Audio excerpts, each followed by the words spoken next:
And welcome back. It's been a while. That's what today's video is about, is catching you up on everything that we've missed in pretty much the last year. Not really a year, but it's pretty dang close. So, if you want to see if I maybe do something interesting in this video, stick around and find out. Welcome. Once again, we find ourselves out here in the driveway with the lovely freeway noise from just back over there. And I'll be honest, I haven't been the greatest at putting any videos out lately, mostly because it's been kind of a hectic schedule.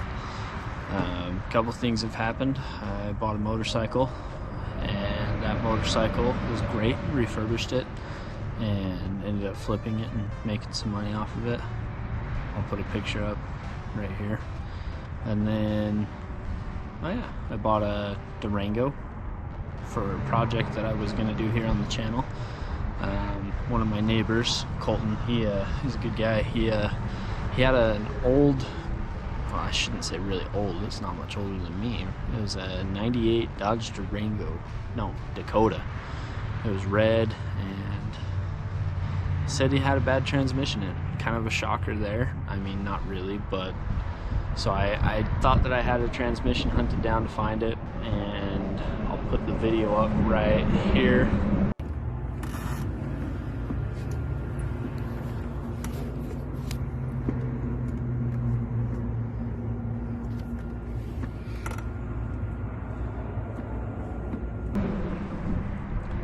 Now, if you can tell what's wrong with that, go ahead and just ignore that. We'll do an old vice grip garage and we'll just say, we'll pretend we didn't see that.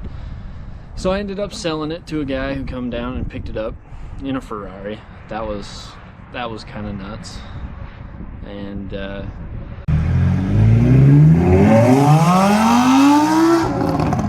didn't end up fixing it. Sold it to the Dakota. I didn't end up fixing it because of that problem. Although before that, I did actually get another transmission. I sourced another transmission. I was going to manual swap it for an NV3500. That didn't end up panning out because the NV3500 I did end up getting ended up having a bad input shaft. So I kind of just scrapped that whole project, got out of it while I could, and did the best that I could with that situation. So now where I find myself is, oh yeah, and I built the trailer. I'll get into that a little bit later today. We have some stuff to do on that. This week though, I did a whole bunch of work here on the Toyota. I tore apart the entire rear axle assembly and the brakes and everything, and just replaced all the seals, because even though I did that job earlier on in the year, it just didn't do what I needed to, because for some reason the inner seal went bad and the outer seal went bad again. And I think it was just because the bearings were bad. Caused some heat, caused some stretching in those seals, and it just wasn't a good deal. So I replaced all those, and I put whatever fluid I had in it at the time, and so now I got to finish topping off the rear diff with some 90 weight, and we're going to get that done for you today. We're going to use some cheapo special from the O'Reilly's here in town. We're going to be running the wonderful, whatever this is, Master Pro GL5 SAE 80 weight, 80W90, whatever the heck it's called. Seems to work good. I don't have a posi in this truck. I wish I did, but I don't. It's limited slip. So no additive, no nothing special like that. We'll get a wrench and we'll pop that plug off and we'll get this thing filled up. Unfortunately, it's not the quick way. I don't have any fancy tools. Just got a little cheapo pump from the auto parts store, so it'll be a process, but bear with me. Apparently that hitch hangs way down in the way, and it was not good for my shoulder. That didn't feel great. You have to be careful with this plug, because if it's super tight, you'll slam your elbow on the ground and cut it wide open. I did that the very first time I ever did anything with this rear diff. Slammed it down in the middle of the road, right on the old asphalt out in front of my dad's house. Cut my elbow wide open. That was not a fun time. So we'll start with the already open bottle leaking in the back of my truck for a week. And this just screws right on here. Wow, that's a loud truck. Ah, joke's on me, it wasn't a truck, that was a Crown Vic. Then you just pop that little tube right up in there and you just pump her home. Assuming that this bottle actually picks up something. Come on. Come on. There we go, now we're grabbing something. That's what she said. We'll get this in here a little better. Use both hands. But we've had a lot of things happen. Yeah, so we had those couple vehicles that I had there for a short time, and then I worked with this truck quite a bit this fall. I did a bunch of firewood, and I think we're having some plans to do a little bit more of that this year. So I've got another project just over there that is going to be used for that. I'll give you a little sneak peek of that here in a minute. But I also went and built a trailer, and got a really good deal on it. I can't really complain. I built it myself. So because my old wood trailer, I actually ended up picking it up for 50 bucks. So I've had a lot of things in this last year. So I had it was an old square body long bed truck bed trailer, and I used the crap out of it, literally. I'll show you the tire that I actually have off that trailer right now.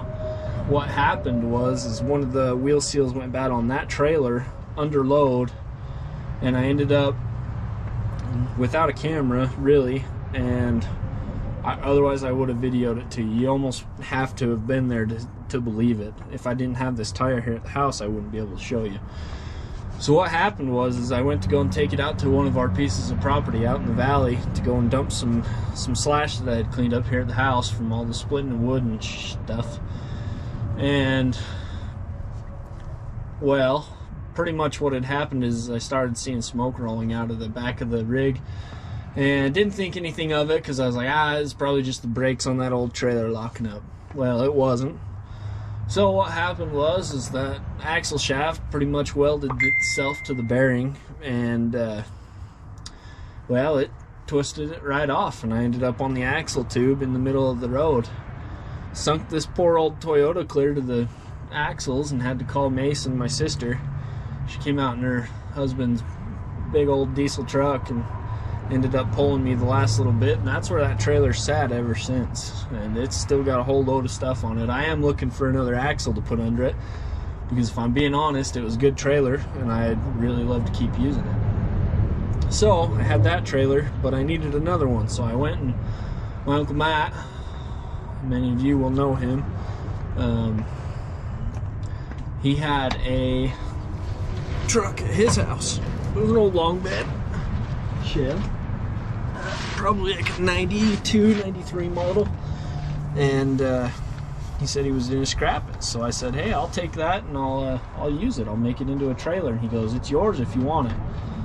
So what I did is I went over one day, and I got my grandpa's help with it. What he did is he allowed me to use a skid loader in his yard for half a day or so to cut that truck up. So I cut the cab off and pulled it off with the loader, and was able to make this trailer up. But I've got to put some finishing touches on it because it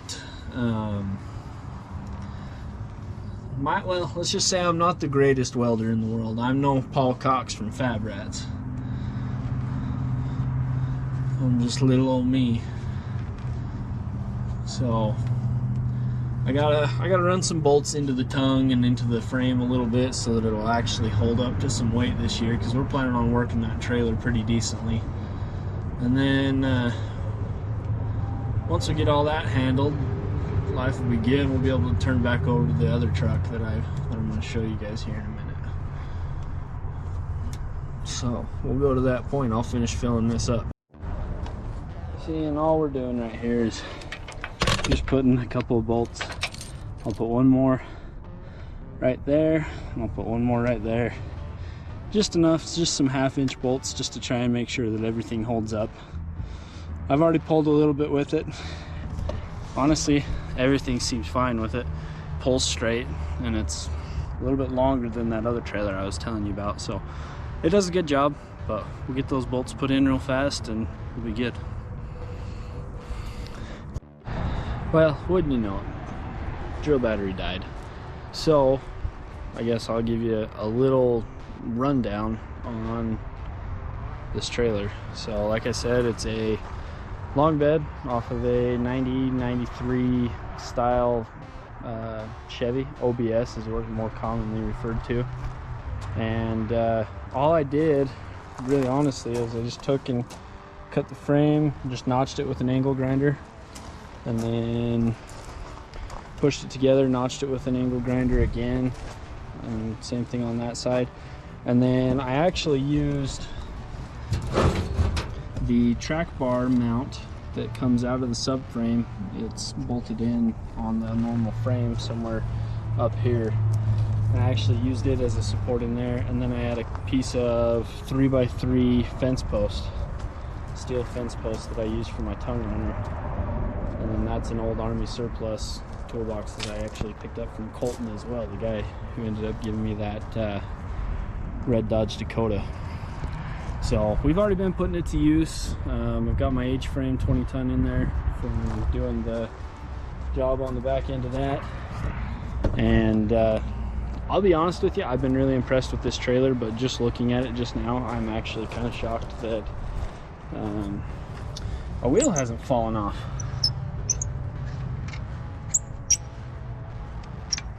All but one was loose. So yeah, that's kind of not good. That's my bad. I probably ought to fix that up. Whoops. Good thing that no tires fell off. I wonder how the other side is. Let's see here. Tight, tight, tight, tight. Huh. Well, I guess there you have it. Check your lug nuts. Before you do anything else, check your lug nuts. I'll get those tightened down and everything. Oh, and while I'm at it, ignore all the trash in the bed, but this is gonna be the wood truck. Kind of a little bit run down, kind of a bit of a project, but if I am being dead honest, it is going to be so cool. I've already got a bunch of plans for it. Yep, you see the wheel spacers. It's got a 5-speed manual, 4-wheel drive. It's got the Kingpin solid front axle, and now it's got Chevy seats in it. So those were actually a pain in the butt, because under the floor, over under that seat, the subfloor was all busted out and rust, like just nasty. It was rusted and it was a problem. But it'll be cool once we're all done. The thing that we've got to do with it, really honestly, is number one, we got to get some new tires. I'm going to do something different. No, I've never seen anybody do this, but I'm going to end up putting some Chevy stock rims on there. And I'll be honest with you, I didn't think about this at first, but this little lip you see right in here, I've got to go and have that either machined out, or I got to figure out a way to get that out of there myself to be able to fit on these 1-ton axles. Because Ford, what they did back in the day is they made this so that technically your rear axle could be used on either a dually or a single rear on these trucks. This is an F250, 1990 F250, and it's kind of a cool little rig. It doesn't have the most power in it. No, it's not a 7.3 Power Stroke. As much as I would have liked that, it's not. But what it is a freshly rebuilt 5.8 liter that, believe it or not, my wife actually started putting back together when she was in college. She actually went to school to be an automotive tech, and before she could finish the program for this truck, she ended up dropping out just because of life, having some health issues and stuff. So really all that we've got to do is, the problem with it before was nothing with the interior components on the motor, nothing like that. Really all that had to be done on it was a water pump, a radiator, and a fan clutch. So the short block is all fresh rebuild. I do need to get new plug wires, a new coil in the back, and do some other things. I also did a smog delete on this. I'll tell you what, that was kind of a process, not gonna lie. The smog on these vehicles is not fun. It just is a pain in the butt. So you'll kind of see this popping in and out of the channel. I'll probably put doing those wheels on, and then we'll finish up the interior. We're gonna end up getting rid of these mirrors because one is broken, and then the other one, I just don't like them a whole lot. So what we're gonna do is we're gonna do a late 07 to 2013 mirror swap on here. I'm gonna weld a plate on here and put some Chevy mirrors, some tow mirrors on there, and that'll be a lot of fun.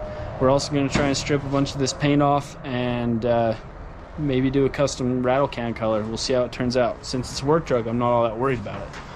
So we'll try and stick with the blue or a white, or maybe a silver. I haven't told my wife about silver yet. I think that silver would be really, really sweet looking on this truck. But the cool thing is these Chevy seats, they came out of the same truck that that bed is from. And so the driver's seat is power. This one is manual, and then we've got the original Ford bench seat in the back. Honestly, pretty decent truck for an old farm truck. Not a whole lot to it.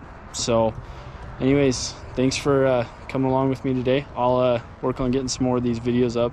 We're also gonna have a video of me maybe tearing down my my fail of the year this last year. I tried to create a little bit more covering in the redneck garage, and as you can see, it didn't hold up to the weather too well. We had some big windstorms this winter, and they just were brutal. They were unforgiving. There was no chance that it was going to survive. It's just too light, too little. So we've got a couple of things coming, so tune back in, like and subscribe.